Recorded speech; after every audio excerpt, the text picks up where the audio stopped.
Anong kakainin sa dalawa? Mimili ko Something weird. Palit ko. Mimi, my name mo. Nakabayan ang mukha mo. Ito kakainin ko. Hindi, mas marami to. Tira natin to. Madaya tayo. Ito na lang kasi masarap to. Konti lang to. Sa loob lang po ng Ito, pinakamarami.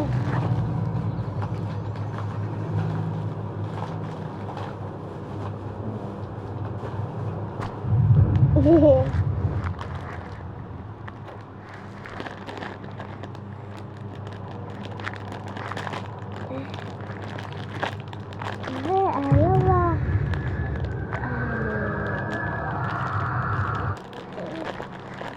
Saan? Kaya nabukas ko na.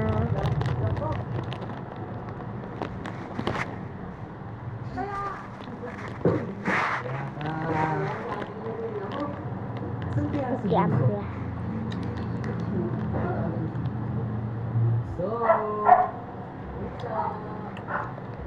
Ikap, gusto niya kainin na. Ganun pa rin kulay ng kanyang Kay kapit ko patang mo. Hindi siya nagtago kanina eh. Alam ba?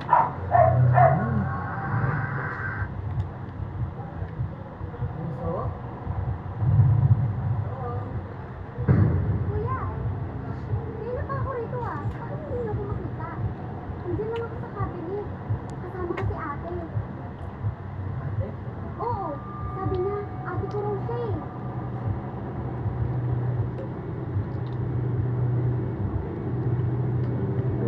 Mukhang multo. Sa loob ng maraming taon, refleksyon ng simple pero masayang pamumuhay ng pamilya Rubiz ang salamin hanggang ang kanilang katahimikan. Oh. Maraming salamin Stop. nabasa. Katapon tuloy.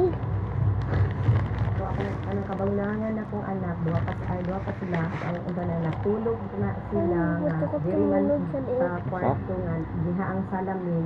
Tumunog yung buti ako sa liit. Walang kama, bali naka-foam lang kami. Pag nakahiga kasi, nakikita mo yung pag may naglalakad, parang yung nakalutang lang.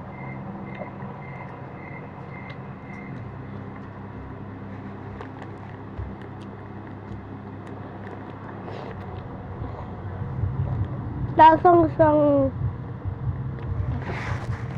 tatay.